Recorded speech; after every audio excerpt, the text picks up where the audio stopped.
Hey everybody, this is GGB. We're going to get into college basketball upset of the day, Wednesday edition. I actually did have an upset that hit yesterday, so let's go 1.5 points is where I sit. Unfortunately for me, it wasn't the biggest upset of the day. That could have gotten me to 2 points, but regardless, I hit on an upset. I'm sitting at 1.5 points entering Wednesday, and that's a pretty solid position to be sitting in. Let's go over what happened yesterday and what upsets we got. In the Big East, we had a significant upset. Villanova takes down number 16 Xavier on the road. Xavier can't hold a home court advantage, and this is a big loss because you're looking at it now. Marquette now has a 14-3 record. Xavier and Creighton both fell yesterday, falling them to 12-5, putting them 2 games on Marquette with only 3 games left on the schedule for Marquette. All of them rather easy ones down the stretch. Now, you could possibly see them dropping one, which is why this game for Providence is a must-win if you have any chance of trying to take the Big East, or at least a share of it. The chances of that for Xavier and Creighton are basically at 0 now.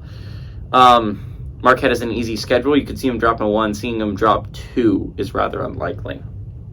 So that was a big loss by both Xavier and Creighton, which now enter a tie for 3rd place. And it seems like these 3 teams, Providence, Xavier, and Creighton, are going to both be watching the Providence game and being huge fans of UConn. They're all going to be watching that game to try it, because right now they're running on a race for 2nd place. But we're going to go over that a little bit later.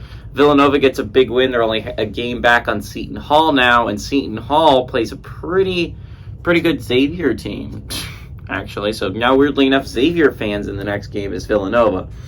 Anyways, moving forward, Big 12, we got a significant upset. Kansas State beats Baylor, which, thanks to a Texas victory over Iowa State, day could not have gone better for K-State fans. Now in for a tie for 3rd place with Baylor, and since it's only a 2-way tie and Kansas State has the sweep, is if this holds, Kansas State will have the number 3 seed. Now, it seems unlikely, again, that Kansas State or Baylor has a chance to win the Big 12 now that Kansas and Texas are 2 games up on them. It's still possible, seems unlikely, but so really it's a battle for 3rd place for Kansas State and Baylor, and having that series sweep is going to be huge for the Wildcats down the stretch.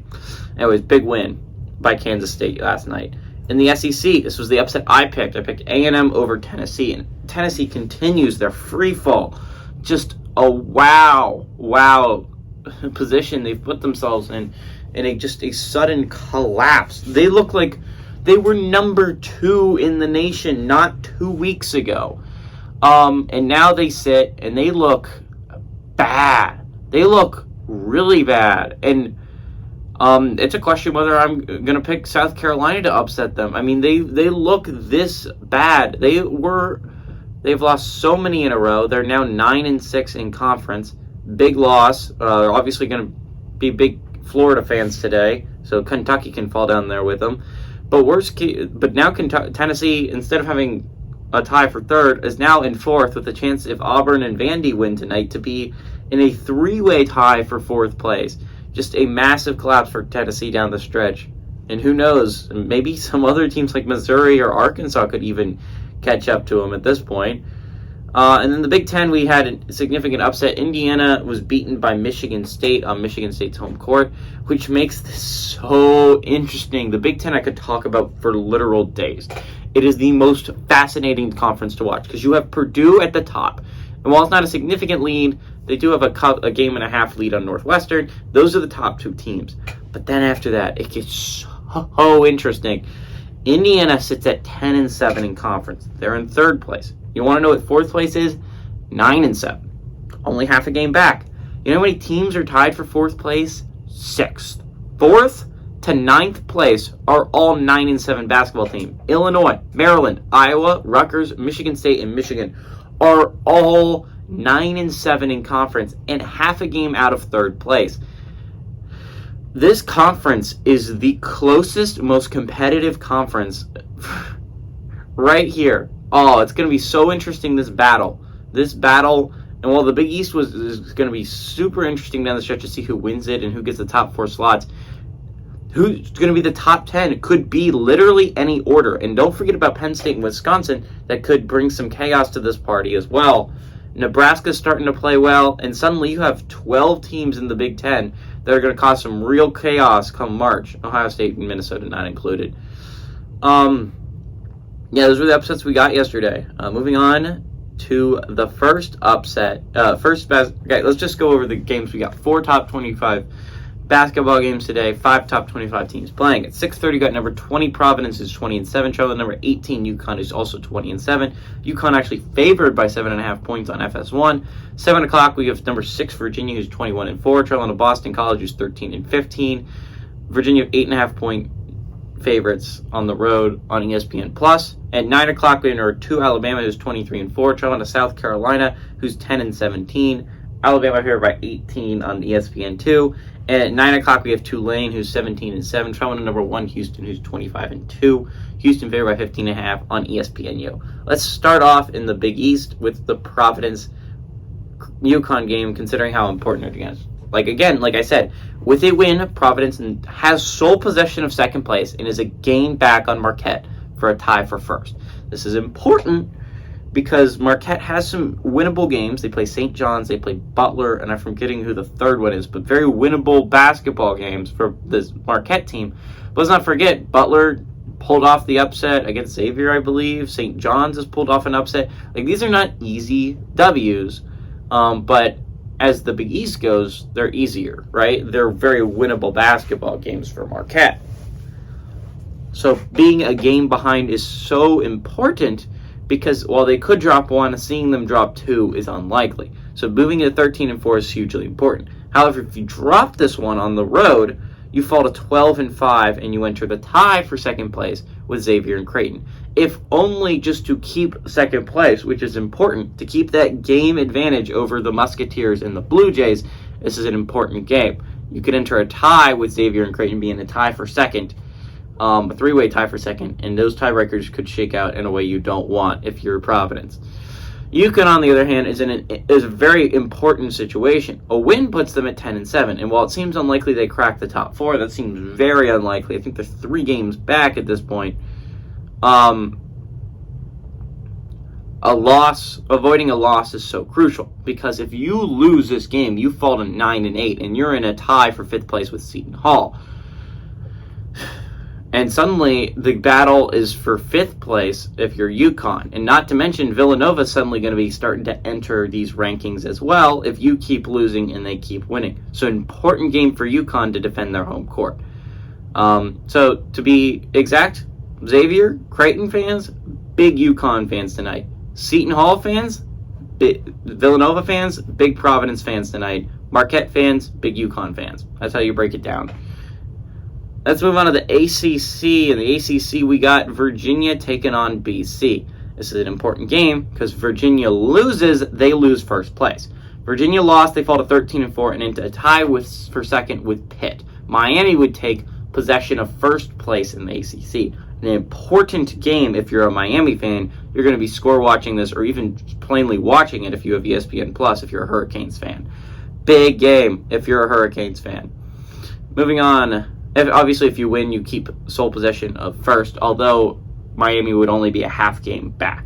So an important game for Miami if they're trying to compete for the number 1 overall seed in the ACC, which is still very possible. BC, on the other hand, this is an important game for them if they want to keep where they are right now. Right now, they sit in 9th place in conference, right? They're a game up on Vatek, and you have the season sweep. So that's important. But I'd also like to note here, with a win, you can move to 8-10, only 2 games back in the loss column on UNC. If UNC drops to Notre Dame tonight, you would only be a half game back from possibly overtaking UNC. An important game for BC if you could pick it up at home. If you're a Virginia Tech fan, big Virginia fan tonight, which seems weird and counterintuitive, considering how much they're rivals. But you actually want BC to lose this game. If you have any chance of taking that 9 seed from them, you would only be a game back. Again, you need to finish with one. Again, they got swept by BC, so it's still unlikely considering how few games we have left in the season. But it is still possible to overtake the Eagles. Just an important game for BC to lose. If they win this game, it seems unlikely that you can catch them, and you just want to hold off FSU from taking your spot if you're for the Hokies. Because right now you're in a tie with the Seminoles for 10th place. Important you try and get that 9th place spot if you're the Hokies. Also, same for FSU fans. Weirdly enough, FSU fans and Virginia Tech fans are in agreement to root for Virginia. Weird day. Anyways, that's how we see it shaking out. Moving on to the SEC, we got Bama taking on South Carolina. And for the first time in a long time, I'm going to say it, this game matters for Bama to keep first place. You drop this game, if you're Bama, you're in a tie for first place with A&M. And again, A&M controls their own destiny. They still play Alabama. So A&M can still win the SEC outright if Bama drops this game, which is important. That's an important, not just a share of it, which would be on the line. If Bama drops any game between now and then, A&M has a chance to outright win the SEC, which is just crazy considering Alabama started out 12-0 in conference. So big game for Alabama. A loss puts you in a tie for tie for first place with A&M. South Carolina, on the other hand, I want to say big game, but like right now, South Carolina's goal is to not embarrass themselves, I guess. 10th, 11th. Right now, they have 12th place in the SEC. They're not catching 11. Georgia and Mississippi State both sit at 6 and 9. You're 3 and 11. You're 3 games back with not that many games left to play. So it seems unlikely that you catch them. The goal is to hold off Ole Miss. Ole Miss is 2 and 12. You're 3 and 11. And it seems unlikely Ole Miss is certainly going to go on a winning streak. But South Carolina, your goal is to hold the fort down, so to speak, and hold on to 11th place and not fall into 12th. If you lose and Ole Miss wins, you're suddenly in a tie for 11th place, and that's not what you want if you're the Gamecocks. That's basically all that's at stake. You're not catching Georgia or Mississippi State. That's unlikely. And finally, we got in the American Tulane taking on Houston, the number 1 and number 2 teams in the conference. This is an important game for Tulane and Houston. Right now, Houston's the number 1 team in the nation, and they want to get a 1 seeded in the NCAA tournament. An important aspect of that, if you're the Cougars, is not dropping a game to Tulane. Okay, they only have 2 losses in the year. One of them's a very acceptable loss, a close loss to Alabama.